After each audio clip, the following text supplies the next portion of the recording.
Vous allez voir, j'ai ce parcours, je pense, qui appelle bien en tout cas à cet événement, puisque ça va faire 15 ans que je suis dans l'automatisation, et donc quasiment 10 ans où j'ai principalement travaillé sur les sources de vérité. Et je pense que j'ai une particularité assez spécifique, c'est que j'ai été très très proche, je pense, des 3 solutions principales aujourd'hui auxquelles on peut penser quand on parle de sources de vérité, à savoir Netbox. Donc j'ai travaillé avec le cofondateur pendant des années. J'étais le premier développeur de plugins sur Netbox. On a même co-développé le système de plugins ensemble. Et ensuite, je faisais partie de l'équipe qui a créé Notobot. Et enfin, finalement, je suis parti donc avec Opsmin créer Infrahub. Et du coup, je me disais que c'était l'occasion peut-être aussi de revenir un petit peu sur, de mon point de vue, dans toute cette idée de la source de vérité, quelles sont les idées finalement sur lesquelles on a vraiment, s'est pas trompé, on a fait les choses bien. Quelles sont les idées sur lesquelles je pense qu'on a fait des erreurs, ou en tout cas il y a des choses encore à travailler et des choses comme ça. Alors forcément, je suis biaisé, et en même temps, vous pouvez vous dire, il est là, il va nous vendre ce qu'il fait, mais en fait la réalité c'est que ça se fasse dans l'autre sens. C'est qu'en fait c'est parce que j'étais tellement convaincu qu'on avait fait des trucs qui allaient pas bien, que je me suis dit qu'il faut qu'on fasse quelque chose pour essayer de les améliorer. Donc forcément il y a des liens avec le produit, mais je suis pas là pour vendre le produit, le but c'est vraiment d'essayer de parler presque de pourquoi on a démarré Opsmin de certaine manière. Après, ils m'ont demandé de passer premier, alors forcément, ils m'ont dit oui, il serait bien si on pouvait avoir des opinions très tranchées qui vont générer des discussions. Et comme ça, tous les autres présentateurs de l'après-midi vont être capables de dire à quel point ils ne sont pas d'accord avec moi. Et j'espère qu'on pourra en discuter. Très rapidement, je pense que tout le monde sait ce que c'est que la source de vérité. Mais je trouvais que c'était intéressant peut-être de remettre un framework sur lequel au moins on soit tous d'accord. De manière très simple, pour moi, c'est un système qui va capturer toutes les données de l'infrastructure réseau à un point où, si jamais le réseau devait complètement brûler demain, de quoi est-ce que vous auriez besoin pour le reconstruire? Et généralement, ce qu'on voit, c'est que tout le monde, généralement, va penser à toutes les informations de type les adresses IP, les choses comme ça. Mais même au-delà de ça, par exemple, moi je pense que ça intègre aussi tout ce qui est les templates de configuration, énormément de choses comme ça. Et alors, c'est pas le but aujourd'hui d'aller dans le détail de qu'est-ce qui rentre là-dedans, mais ma définition c'est ça. L'autre point qui est intéressant, c'est que c'est un système qui a tendance à intégrer avec tout le reste de l'écosystème, que ce soit d'un point de vue ici par le haut, ce qu'on appelle avec d'autres sources de données, des systèmes of record, des IPAM, des ServiceNow, et donc il y a toute une problématique de synchronisation des données. Et ensuite, il y a tout un système en dessous qui vont plutôt être des gens qui vont consommer les données qu'on a là-dedans, que ce soit des orchestrateurs, des systèmes comme Ansible, des gestions pour gérer les confs et tout ça. Alors, je ne l'ai pas mis là-dedans, mais moi, historiquement, je pense que les 2 fonctionnalités vraiment principales en fait, d'un système comme ça qu'on voit, c'est il faut qu'on ait la capacité de stocker n'importe quel type de données, ce qui veut dire qu'on a besoin très très fort d'extensibilité, on en parlera, d'être capable de changer le modèle de données. Et l'autre, c'est qu'on soit capable de contrôler les changements dans ce système-là, puisque c'est des données qui sont finalement le reflet direct de ce qu'on a en production. Et donc c'est très très important d'arriver à faire tout ça. Et vous verrez que c'est notamment des choses en fait que pendant très longtemps on n'arrivait pas forcément à faire correctement, parce qu'il y a pas mal de challenges autour de tout ça. Très rapidement, peut-être je me disais que le but c'était de vous ramener sur les 10 dernières années, peut-être très rapidement pour vous rappeler la synthèse. Pour moi, en tout cas, je pense que le domaine de l'automatisation, ça a vraiment démarré en 2012, quand il y a eu les premiers projets Ansible. À l'époque, c'était développé d'ailleurs plutôt par Arista, par Juniper, qui avaient développé leur système. Ensuite, en 2016, il y a eu 2 points principaux, à savoir la sortie de Netbox. Et je crois que c'est la même année où aussi il y a eu officiellement Ansible qui a commencé à supporter les modules dans le corps.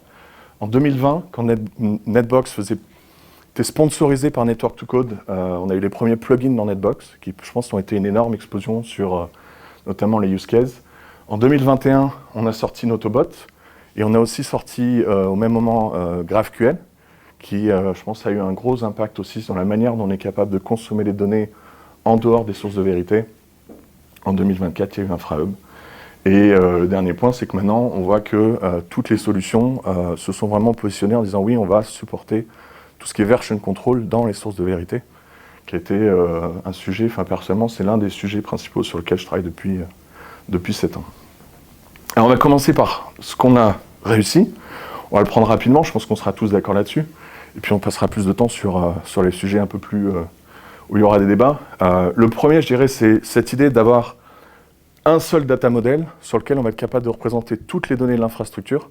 Pour moi, c'était vraiment la grosse innovation de Netbox, c'était d'arriver à amener les données IPAM avec les données d'ICIM dans un seul système. Ça a vraiment ouvert la porte à l'idée de dire, OK, c'est quelque chose qui nous aide énormément sur l'automatisation et d'étendre ça. Le deuxième point, c'est cette idée de dire on a besoin d'être capable d'étendre le modèle. Donc Netbox, historiquement, il y avait des custom fields. On a bien vu avec l'arrivée des plugins que ça a été une ouverture, notamment à la capacité de supporter énormément d'autres types de données. Ensuite, GraphQL dont on a parlé, qui pour moi a été vraiment un point de rupture, en tout cas chez Network to Code. Pour la petite histoire, ça a été l'une des principales raisons pour laquelle on a créé Autobot à la base. C'est parce qu'il y avait un gros point de désaccord avec Netbox. On a forké Netbox pour rajouter GraphQL.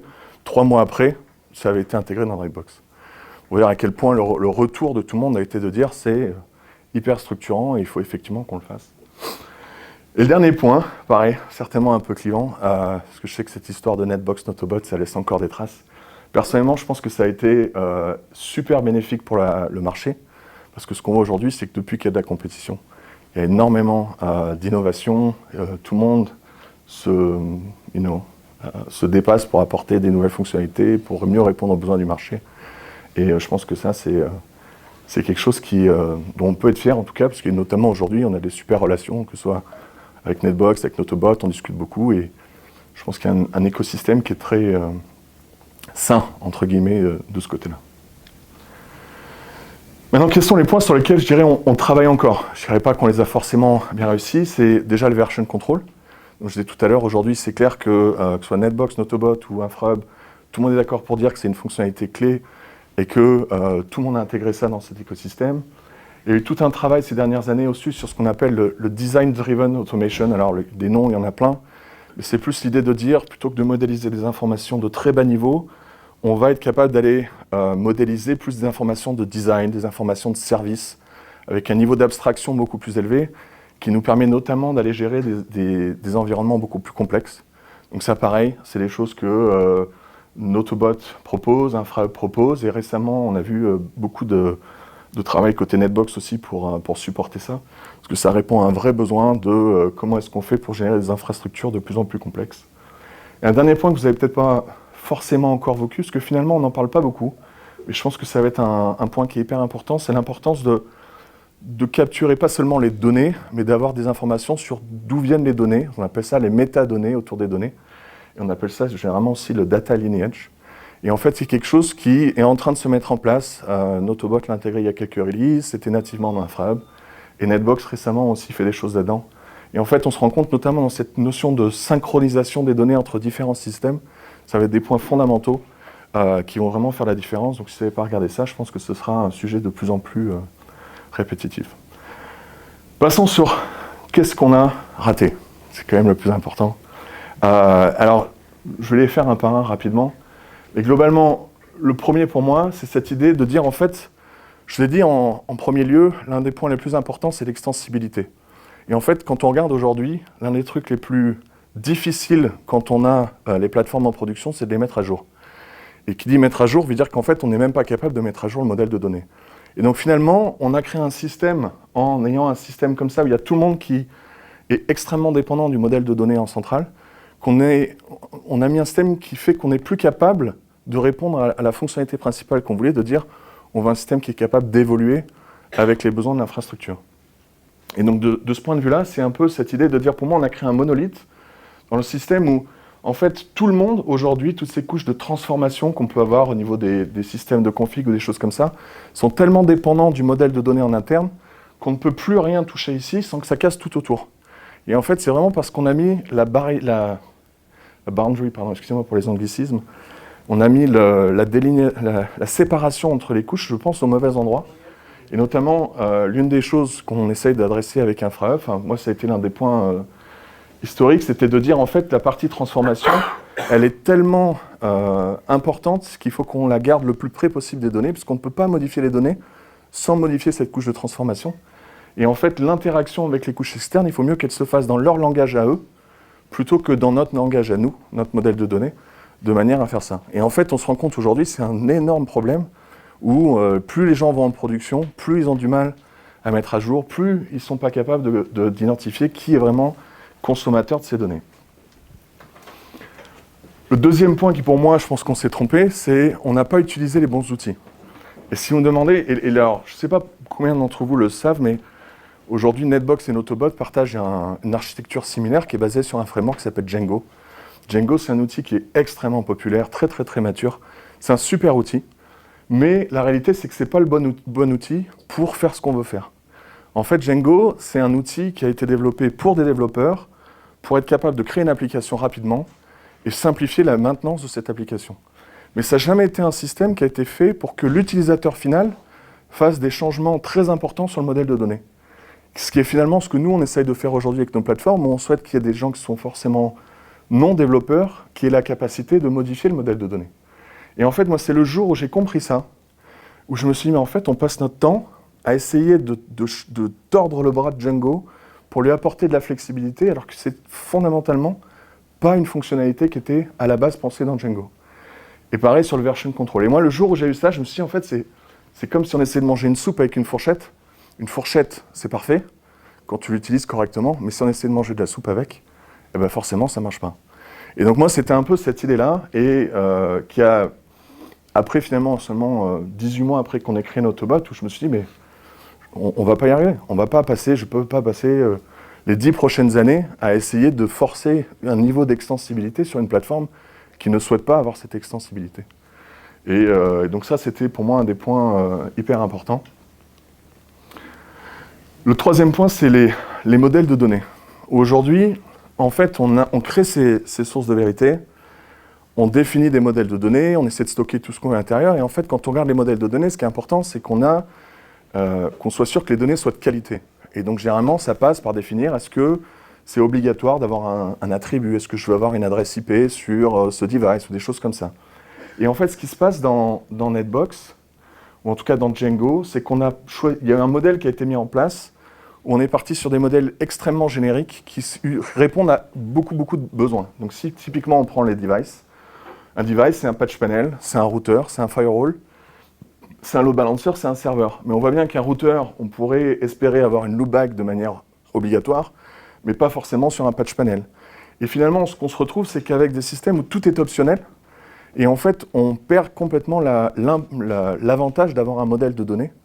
Et en fait, là où, ce qu'on n'identifie peut-être pas aujourd'hui, mais ce qui va être hyper important, c'est que, notamment demain, où on a besoin d'apprendre aux environnements des LLM, à l'AI, quels sont les modèles de données qu'on a en interne, en fait, si on leur donne des modèles de données comme ça, eh ben, les LLM, ils vont rien comprendre. Ils vont rien comprendre parce qu'ils sont incapables de dire, mais en fait, c'est quoi un device? C'est tout à la fois, tout est optionnel.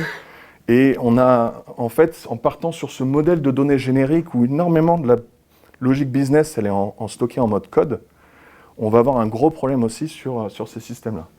Et là où, au final, c'est un problème qui a déjà été résolu dans plein de systèmes, on a notamment, alors c'est un terme que je trouve très complexe pour rien, mais on a ce concept qu'on appelle de polymorphisme, où en fait, dans un modèle de données, on est capable d'avoir un système qu'on va dire un peu cœur avec un device, et ensuite d'avoir des modèles propres avec leurs extensions additionnelles ou leurs attributs, leurs relations, qui vont permettre d'avoir un modèle qui va être beaucoup plus proche de ce qu'on a vraiment, qui vont être capables de nous informer exactement sur un routeur, il doit y avoir une loopback, un patch panel, il n'y a pas de loopback, ou des choses comme ça.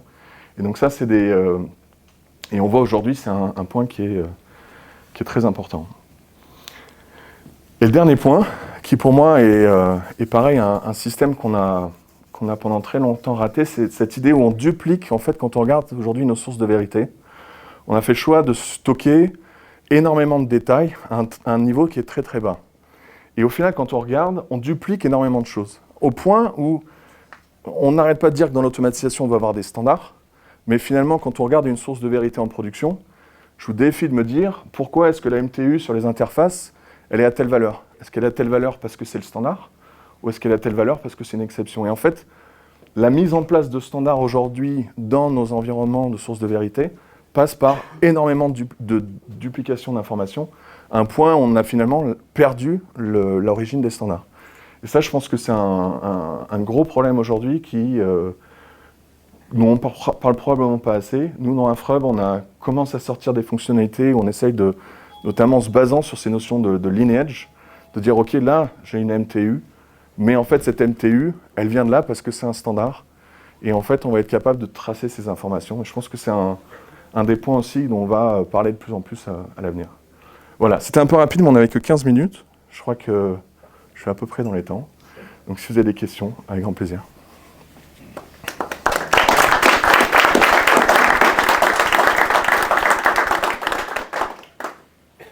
Là, c'est ce qu'on a pu louper, qui du coup a été amélioré dans nos outils, mais est-ce que les autres outils n'ont pas amélioré la donne?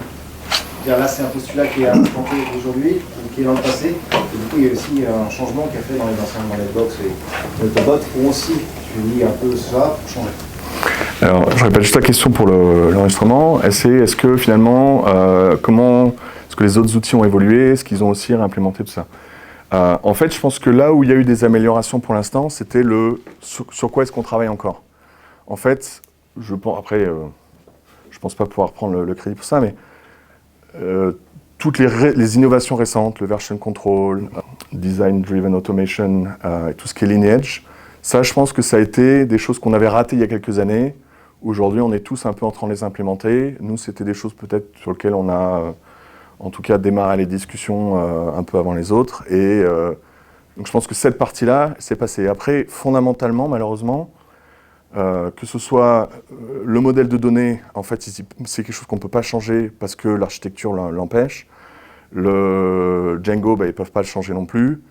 Le premier, sur le côté monolithique, je pense qu'ils sont en train d'essayer de faire des choses là-dessus.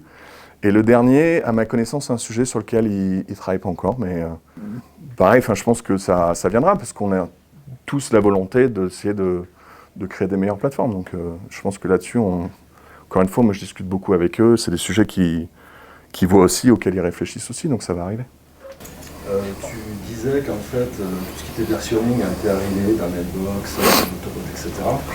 Moi, j'aurais voulu poser, est-ce que quelqu'un dans la salle a une expérience à l'échelle du fonctionnement de ce versionning, des performances qu'ils ont pu constater, car moi j'en ai pas, mais les peu de retours que j'ai eus n'étaient pas forcément très encourageants. Je ne sais pas si dans cette salle, certains ont pu tester ça à l'échelle, c'est-à-dire quand même avec des milliers d'assets conséquents.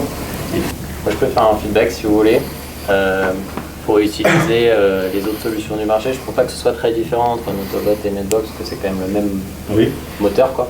Le scaling à l'échelle, quand on est sur une infrastructure qui dépasse 10 000, 20 000 équipements, enfin objets, ça peut être assez long quand on fait des gros merges.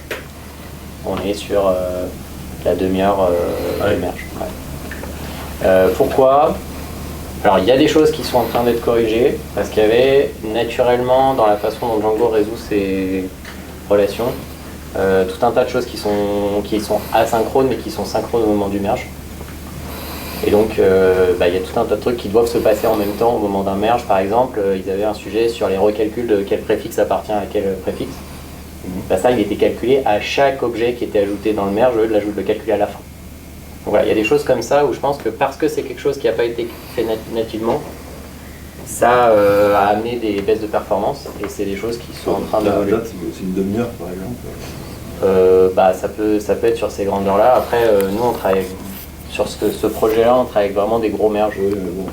Et du coup, juste pour, c'est pas pour vendre un travail quoi que ce soit, mais tu peux nous dire en fait, tu as une ordre d'idée de la même opération sur ce même volume d'assets en termes de temps pour le merge, par exemple, tu sais à peu près comment ça prend.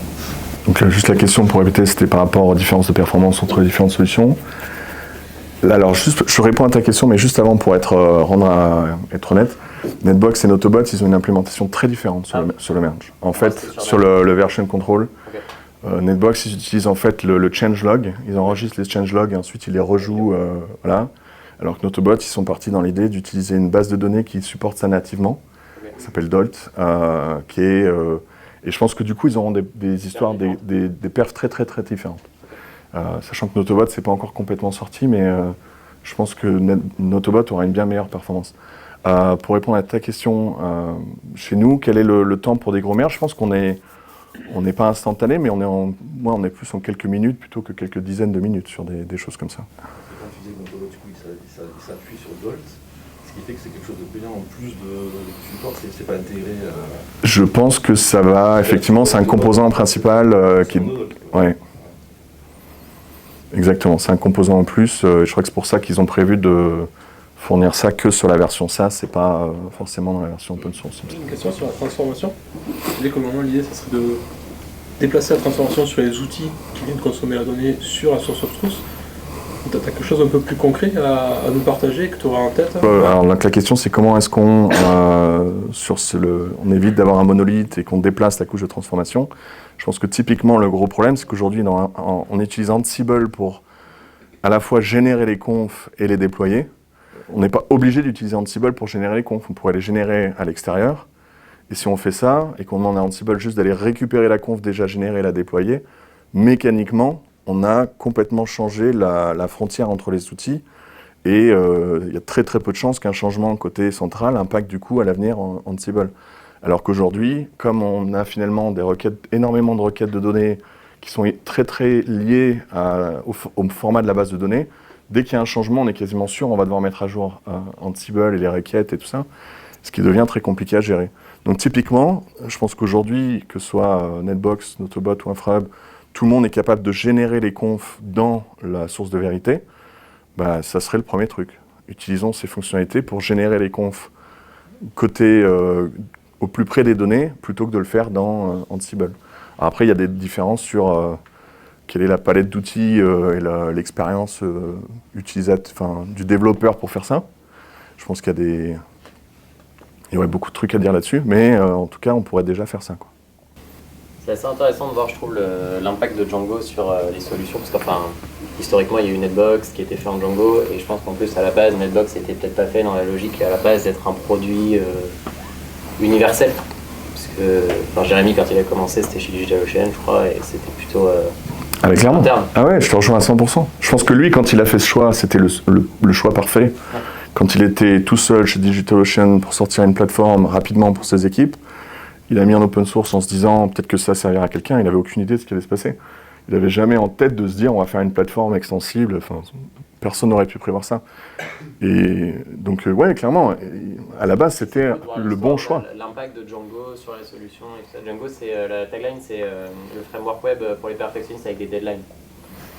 Et du coup c'est vraiment ce truc de se dire voilà, ça va permettre de faire des choses très vite. DRF, le Django REST Framework qui permet d'aller chercher une API en quelques minutes. Tout ça, Django, c'est... voir l'impact que ça a eu sur toute la truc par la suite. C'est là où je pense que la compétition qui se met en place aujourd'hui, c'est vachement bien, parce que du coup, c'est vrai que ça amène des approches différentes, parce que pendant très longtemps, il y avait Netbox. Bien sûr, ouais. On est dans le côté client, c'est Django qui est ciblé, mais est-ce que c'est vraiment Django le problème ou c'est le type de base de données? La question, c'est est-ce que le problème c'est Django ou est-ce que c'est les bases de données associées? En fait, c'est les deux, pour moi, et le problème, c'est que Django, effectivement, c'est par définition, ça fonctionne avec une base de données SQL. En fait, ça fait partie du modèle. Tout dans Django est tourné autour de... On définit un modèle de données, qu'on va être capable d'exposer, des choses comme ça. Et effectivement, le concept même des bases de données relationnelles, donc type SQL, c'est de dire que le schéma, c'est quelque chose qui n'évolue pas beaucoup. Et donc, on n'est pas censé, dans une base de données de type relationnel, faire évoluer un schéma constamment via l'utilisateur. C'est censé être une opération lourde qui est faite pendant une maintenance ou des choses comme ça. Donc déjà, de base, de dire on a un modèle de données, un système qui a vocation à être très extensible, qui est basé sur une base de données qui, elle, n'a pas vocation à l'être, c'est un peu les deux, quoi.